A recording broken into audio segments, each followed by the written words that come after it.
on childhood vaccinations. Here to answer questions is Dr. Scott Hadland, Chief of Adolescent and Young Adult Medicine at Mass General for Children. Dr. Hadland, always good to see you.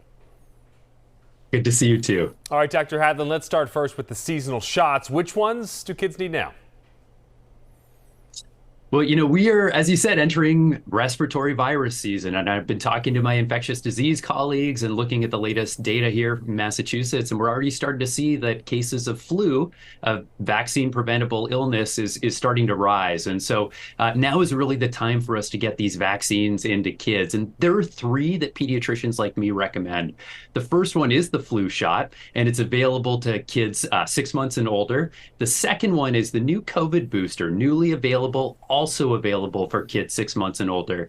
And the third shot is actually intended for younger kids, but it's an important new one available this year for the first time. It's a new RSV shot that protects against this illness, which can be really severe in young kids.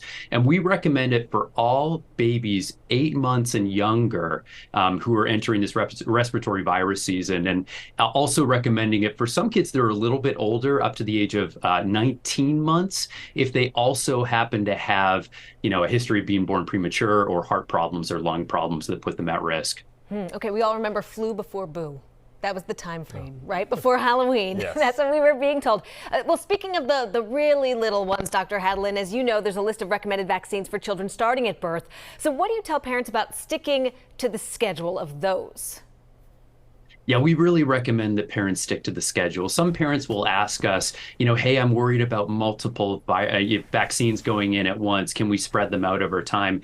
And actually, most parents and families do get their vaccines on time. And those that don't ultimately put their kids at risk of not being fully vaccinated as we enter this critical time of year. And it's important to know it doesn't just put kids at risk, but remember that many kids are in contact with, people who may have chronic medical illnesses or the elderly who are at risk of, having really severe outcomes if they get exposed to the flu or some of these other viruses. And so it's really important we protect our kids and everybody around us by sticking to the vaccine schedule best we can. We've heard from some parents who have concerns about certain preservatives in some vaccines. What do you want them to know?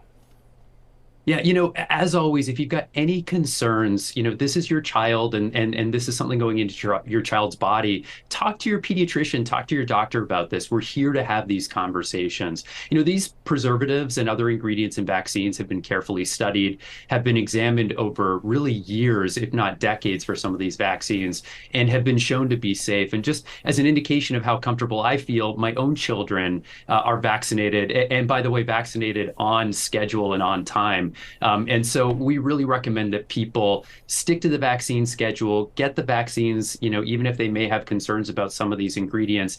And when they do have these concerns, bring them to their doctor or pediatrician and talk about it with us. We're always here to help. I think we see a glimpse of your kids behind you on There the you windowsill. go. All right, Dr. Hadland, thanks so much for that. Thank you, doctor. Thank Good to you. see